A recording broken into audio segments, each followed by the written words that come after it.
Okay, mga sangkay, atin pong pag-usapan ngayon at tingnan po ang balita tungkol po sa hindi matapos-tapos na nangyayari po ngayon doon sa China na katakot-takot na mga sangkay. Pinag-uusapan na lagi po sa international.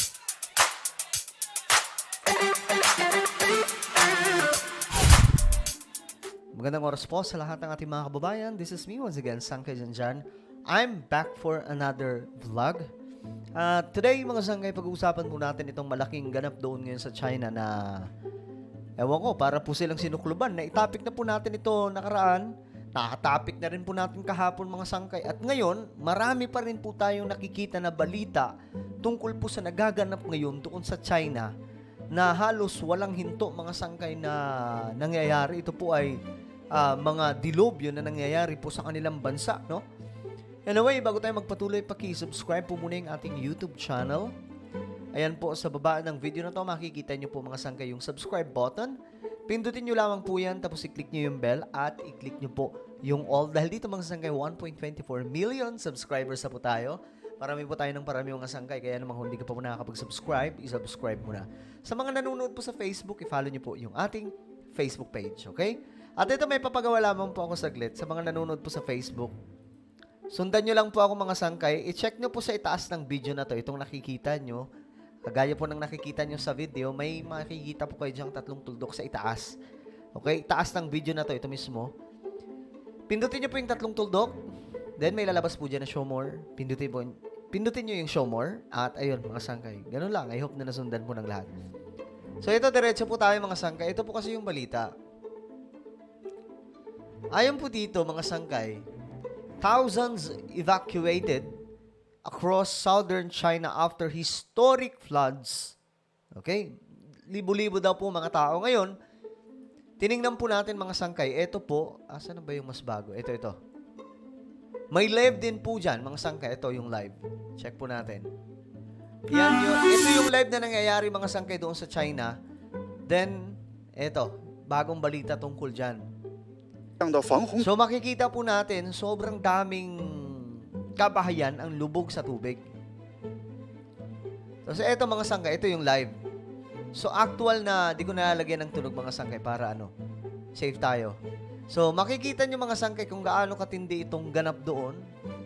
Ayan kung gaano katindi itong mga pagbaha ngayon doon sa China. Na parang ayaw po silang tigilan ng kalikasan sa mga ganap na ganito. Ito po yung live, mga sangkay. So, balikan natin yan mamaya. Dito muna tayo. 闸门来加强防洪的能力，同时呢，也已经从江心洲 Chinese pa po yung salita, di ba? 的这个江边的渡口上涨的这个江的这个完全路 Ito. 士丙县城关镇一条道路被激流淹没，4名居民被困在山脚下。接到报警后，救援人员徒步绕过塌方路段，在对面搭建起了。浸泡中，我们可以看一下对面的这个柳树啊，应该说它的树干全 Tingnan 部 po 被 natin, ayan po, makikita nyo yung mga kabahayan, lubog na lubog. Mga po yan, ha? Hindi po yan katulad dito sa atin. Mga batong bahay po 冲掉 yan.，应该说里面的这些设施也都是没有了，损失非常惨重。我们刚才在这个地方观察的时候，有好几台那个冰箱从上游被冲了下来，所以 Grabe, 说对于这个当地的它上的湖啊已经被冲的差不多了。那么被泡在水里的这些泥里面的这些呢，也都是应该是全部报废。那么现在我们发现一个情况啊，就是因为 mga sangkay, tingnan nyo naman 洪 kung 水的力 gaano 量比较 po 大，所以 nangyari. 冲了很。 Ngayon, ito, alamin po natin dito kasi English to mas okay dito pakinggan. The heaviest rainfall since records began.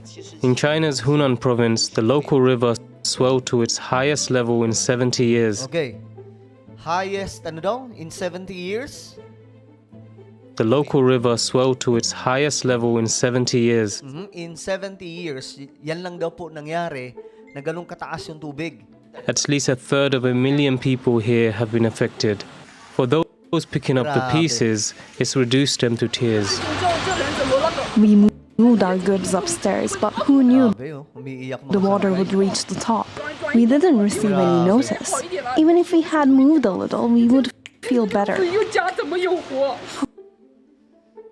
So dito natin mga sangkay makikita na hindi naman po talaga lahat na actually kasi marami pong Pilipino ang galit sa China, 'di ba?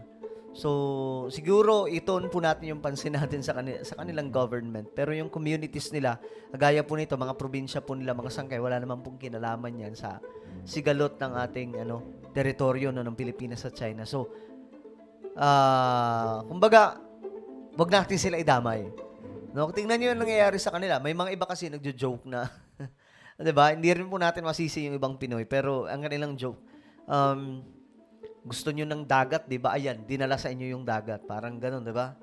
How can a family survive in this Pero tingnan niyo, umiiyak po sila sa situation, 'di ba? situation? We already have low profits, and Grabe. now this happens. How can we go on like this? Awa, no? Nawa ba kayo mga sangkay? This one night took us back to the past of having nothing. We worked day and night to support the family, and now it's all gone. 'Di ba? Nagtatrabaho daw po sila araw at gabi para masuportahan ng pamilya, pero ngayon mga sangkay wala na ang kanilang negosyo, kanilang trabaho. I've managed to calm down now, but when I first arrived, I didn't know how to describe my tears. Grabe. Ngayon daw kalmado na siya, pero nung unang niyang nakita yung situation, di daw po niya alam kung paano niya i-manage ang kanyang pipigilan ang kanyang luha. I was heartbroken. Historic floods have swept across Hunan province while inundating cities in neighboring Hubei and Jiangxi provinces. China's Weather Bureau warned on Thursday Grabe ito, guys. the country is facing hotter and longer heat waves with Iyan pa ang problema sa kanila, mga sangkay.